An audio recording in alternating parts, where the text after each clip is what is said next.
the Honourable Amy Adams. Mr Chairman, I've again listened to the contributions thus far on part two, and I've tried to jot down for myself issues where I've felt that there's been a genuine issue raised by someone who has taken the time to try and understand the bill and is seeking clarity, and I want to try and respond to each of those in the time we have left this evening. The first one I'm going to start with is one that's come up from a few speakers, which is around who is caught by the requirement to give identifying particulars and the information involved in that, and whether that's too wide. And Materia Ture raised the point earlier, and I did want to respond to that, and which comes into the definition of who is a returning offender, and therefore how wide does that go and how does that work. So the first point is that the wording in the definition talks about, as I've made clear, someone who has been convicted of an offence which is imprisonable offence in New Zealand. Now, just as a comparator, under the Policing Act, the requirement to provide identifying particulars, which as we've discussed is the same scope of information, applies to anybody who's being lawfully held in custody by the police. So much, much wider. Any offence at all that is arrestable in New Zealand, you have to provide that information. Once it's provided, the system has it. So what we're saying actually with returning offenders is actually the bar is higher. It is only when the conviction relates to what is an imprisonable offence. And so in that sense, not only is the bill about putting society in the same position it would be in if these offenders had served their time in New Zealand in terms of the supervision regime. You could say it's about putting the system in the same position it would have been in had this person been through the system. But in fact, it's actually even narrower than that, because it cuts out anyone who was arrested or charged or convicted but of a lesser offence. So I hope that assuages the member's concern somewhat. That was what I went back and had a look at after we had a discussion. The other point that I think Ms Ardern raised was the words around liable for return as a result of that conviction. And again, the point that we're trying to pick up here is that there is a distinction between a New Zealand citizen who is travelling or who has lived abroad, may well have had a conviction overseas, but is just coming home. There's no intervention of the other jurisdiction. There's been no suggestion their visa's going to be cancelled or being cancelled. They're just coming back, and there's no suggestion in any way that this legislation should therefore require them to provide returning particulars. And so the wording here is making it very clear that their return to New Zealand is part of them being liable for removal because of that conviction. Not that conviction is there and they're otherwise liable for removal. So the removal, their liability for removal, has to be as a result of that conviction. So the member's scenario where it might be some long forgotten historic thing that has nothing to do with their removal wouldn't pass that threshold test. The second thing though in that wording, the other thing we had to be careful of is exactly the situation actually with the offenders who are returning back this week.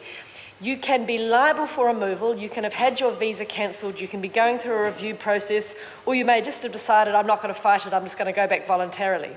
So what we did want to make sure we captured is whether, when these offenders that we are looking to capture are being returned to New Zealand, the legislation covers them whether or not they voluntarily elect to waive their rights and get on a plane once that process has started, or those who fight it all the way and get deported under operation of law. So that is the wording, but with those two safeguards of the type of offence that's caught and that the removal is as a result of that conviction. So I hope that addresses that in some way.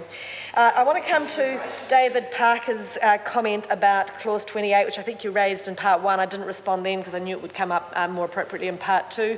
I can assure the member that my reading, my advice and my understanding is absolutely that it does not oust the jurisdiction of the court, because of course what it is reviewing is once a standard condition is in place, whether it should be varied. If, of course, it was ultra vires in its imposition, then a standard condition has never been in place. But to make it even clearer, we've got clause, I think it's 22.5, which makes it very clear that the court has the jurisdiction still to review the determination notice, and nothing in that section changes that. So, yeah, I think that does make that point clear. Mr Parker also wanted to touch briefly on your SOP that you've just put in front of us. I think you're quite right. I don't think there's going to need to make a decision on it tonight, so I'm happy to keep talking to you about it. But what I will say is I don't personally see at this stage that it's necessary. I think it runs the risk of being circular, in that you have to know the person's criminal offending record to be able to declare them a returning offender, to be able to compel them. So if you're then relying on what they tell you as the justification for that process, I think it becomes circular. And the advice I've had from police is that they do have the ability through their international counterparts, through Interpol, quite outside the normal, well, not normal, but the new information sharing regime we have with Australia, Mr Chair. The Honourable Mr Chair, to seek that information, and they have raised no concerns with me that there is any inability to get that. And as I said, I think you'd end up creating a circular argument. So at this stage, I'm not of a view that it's needed, but certainly happy to keep having a discussion if you want to address that slightly differently. Mr O'Rourke raised some issues around, and I think Ms Cepoloni might have as well, around the detaining of offenders for the purpose of serving the notice and getting the identifying particulars. Look, it's not at all uncommon to provide that the police have the power to detain for that purpose. Detaining simply means just sit here in this room while we work you through this notice and take your fingerprints. Otherwise, you are detaining them unlawfully. So it's not some at will, as long as we like, whenever we feel like it, we can lock these people up. It is simply staying in the rules. Well, no, because what you have is a very long established case law on exactly this sort of wording, which makes very clear what detaining for such time as is reasonable to carry out the function means, and nobody who operates in this area of law is under any illusions that it means anything other than a sensible amount of time to do what you need to do without putting police foul of the law. So believe me, we have considered that, and I think in the light of case law we can be quite comfortable. Finally, let me just come back to the final comment Mr Parker made around the review clause. I have addressed it, you may have missed it, but I accept the view that the Labour members put up. My view was that rather than having two parallel processes happening at the same time, the review should occur once we have a period of operation of the legislation. I've indicated that I'm quite willing to talk with members if they think the structure of it should be set up differently in terms of who carries out the review or the period under which it's set to go. But I am of the view that that review will be a far more useful mechanism. Now, of course, there's nothing that stops a select committee or, of course, myself or whomever the minister is reviewing it prior to that. But the point is to assure this House that the legislation will be compelled to be reviewed and returned to this House once there is a period of operation under it. Now, I did consider the Labour member's proposal. In my view, it's unnecessary, and that the review proposal we've put in the bill is a better outcome. I accept that Labour members don't agree with that, but nonetheless, I certainly did consider it and respond to Labour members on that basis. Look, I think that's really all I wanted to respond to in respect of the discussion tonight. The only final point I would make is in respect of Mr O'Rourke's comments that there's things he would have liked to test, which is why I did offer you many opportunities to contact me with any queries, and we could have discussed them and worked through them.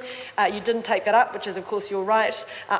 In terms of what you've said in the House, I'm comfortable that you haven't raised anything that hasn't been thought of in drafting, but the office is still there, Mr O'Rourke. If you think there are things that you think you would like to see changed, you're welcome to contact me, over the course of this evening and in the morning. My door is still open. If issues can be identified, I certainly want to hear them and work with you on them. I may not agree, but we can at least have that discussion.